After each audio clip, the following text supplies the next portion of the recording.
Finally, we get a US jobs report, but the data is mixed. Fed minutes show division on whether to cut in December. China holds key rates, and Japanese government borrowing costs rise on stimulus expectations. That's coming up in our 5 Things in 5 Minutes on Friday, November the 21st. And then in our deep dive interview, ANZ Economist Bansi Madhavani looks at what the UK government is doing ahead of next week's budget. Our own expectation is that the government will need to tighten its fiscal stance in the region of 0.4 to 0.9% of GDP just to maintain a credible fiscal buffer. But first, in 5 and 5 with ANZ, almost 2 months after the start of the US government shutdown, we have some official data on the world's largest economy. Non-farm payrolls for September came out last night, showing jobs rose 119,000 in the month. That was more than double the economist's consensus. But the unrounded unemployment rate rose to 4.44% from 4.3%, which was the highest rate since August 2017, excluding the pandemic, says ANZ's head of G3 economics, Brian Martin. So really on both sides, you can either look at the unemployment data or you could look at the non-farm payroll data to argue a case for or against a rate cut at the coming meeting. I think an interesting aspect of the report was average hourly earnings growth. They rose 0.2% in the month. That left the 3-month annualised rate at 3.6% and the 6-month annualised rate at 3.4%. That suggests that the momentum in wages in the economy is easing and that wage pressures are consistent with the Fed meeting its 2% inflation target, assuming a 1.5% growth rate for labour productivity. So I think it didn't really shed light for the market, which is about 50% priced for a 25 basis point rate cut in December.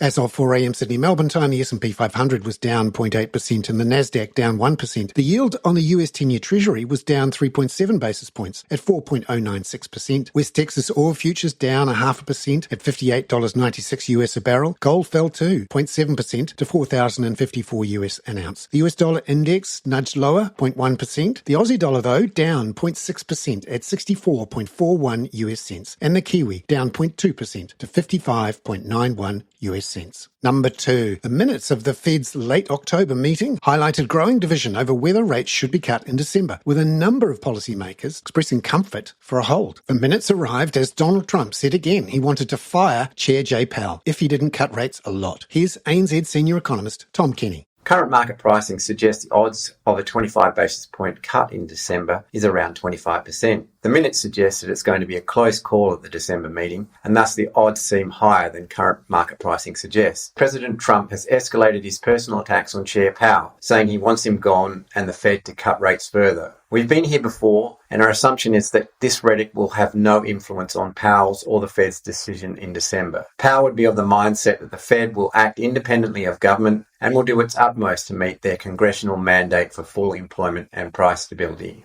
Number 3. China left key 1- and 5-year lending rates unchanged yesterday for the 6th month in a row. ANZ senior China strategist Zhao Pengxing says the hold was expected, but that cuts are possible next year. Currently, I think on the bond market, there is no interest rate cut expectation in the near term. We believe that China economic data will continue to be weak but stable. So this stable growth momentum looks will not trigger any policy response. So we expect the PBOC will delay the interest rate cut to next year. Number 4. Japan's closely watched 30-year government bond yield hit a record high yesterday of 3.39%. ANZ FX analyst Felix Ryan says hawkish comments from a Bank of Japan board member pushing for a December rate hike and expectations of upcoming fiscal stimulus pushed up the borrowing costs. It does seem like we will get more information on potential stimulus measures in the stimulus package, which, according to media reports, does suggest it will be sent to Cabinet by this Friday. It does seem like some of the details will include that removal of the tax on gasoline, some food coupons, and as well as a monthly subsidy for Japanese households to pay for energy bills, potentially in the ballpark of around 2,000 yen a month for households. Number 5. New Zealand's dairy farmers are getting ready to receive a $3.2 billion tax-free capital return from the country's largest farming cooperative, Fonterra. ANZ agri-economist Matthew Dilley says that's a notable sum of money, about 0.7% of GDP, or $400,000 on average per Fonterra farmer. The first thing on farmers' mind will be paying off a little bit of debt, although we did some research and found that debt levels overall are in a reasonably good place for New Zealand's dairy farmers. We've had a good payout last year and due for another one this year. So that's not necessarily going to be a requirement for a lot of dairy farmers, and that'll leave room for on-farm and off-farm investment. Matthew Dilley there. Now, in our deep dive interview, ANZ Economist Bansi Madhavani looks at whether UK fiscal policy might be tightened in next week's autumn budget statement. Look, the UK economy is already operating below potential. So it's an environment of soft subtrend growth. And that comes at a time when the labor market is also quite soft. We've had the unemployment rate surge up to 5%. And outside of the pandemic period, that's highest in a decade. Inflation remains elevated, but we're expecting disinflation to gather pace in the coming months as some of the effects of administered prices sort of wane out. So yeah, the picture pretty much is one that of economy below potential, weak outlook for labor market, businesses worried about uncertainties, and households and consumers worried about the cost of living, labor market, and now what the budget might mean for their personal finances.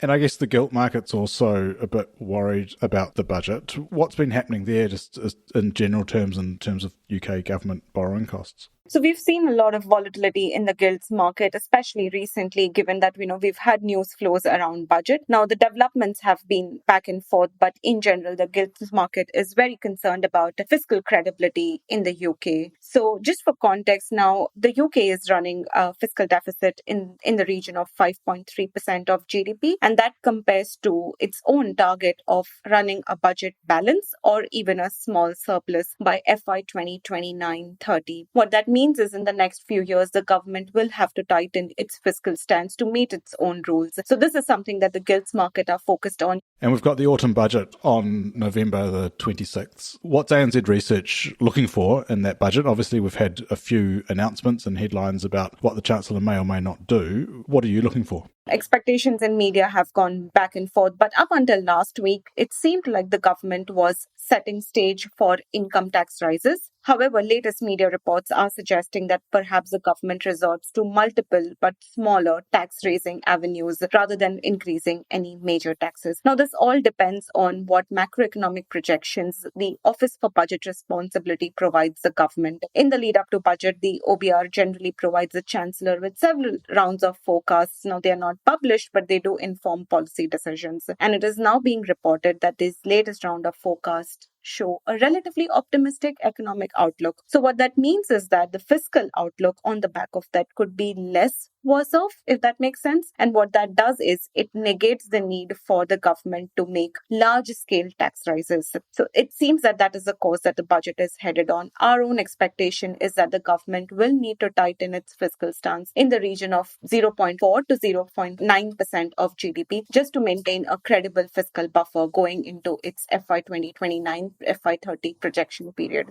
Now, against this backdrop, it's been hard for the Bank of England to cut rates, and I guess you've got high inflation, but also they'd be looking to the fiscal situation for whether they can support them cutting rates. How would that outcome from the budget that you're looking for, how would that fit in with the Bank of England's ability to cut rates? So when the Bank of England's Monetary Policy Committee met a few weeks ago, they kept the rate on hold, but the decision to hold was a very narrow one, with 5 members voting for a hold and 4 voting for a 25 basis point cut. The argument pretty much was that there is slack in the economy, labor market is weak, disinflation is set to gather pace in the coming months. So the macro landscape did warrant easing. If the budget is in line with what we are thinking, as in, the fiscal stance does end up being tightened to the extent that it's been thought about, that would add to disinflationary forces in the coming month. So our view is that this combination of existing weak outlook and tightening fiscal stance both will add pressures to further disinflation. So on the monetary policy front, we think it means that further gradual rate cuts are likely. Our own expectation is that we get a 25 basis point rate cut at the December MPC meeting and another 25 basis point rate cut in the first quarter of next year.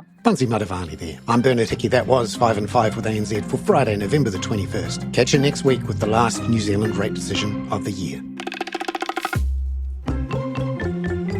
This podcast contains general information only, not investment advice. You should obtain advice for your personal circumstances before making any investment decisions. Please view the podcast disclaimer available via your media player or email.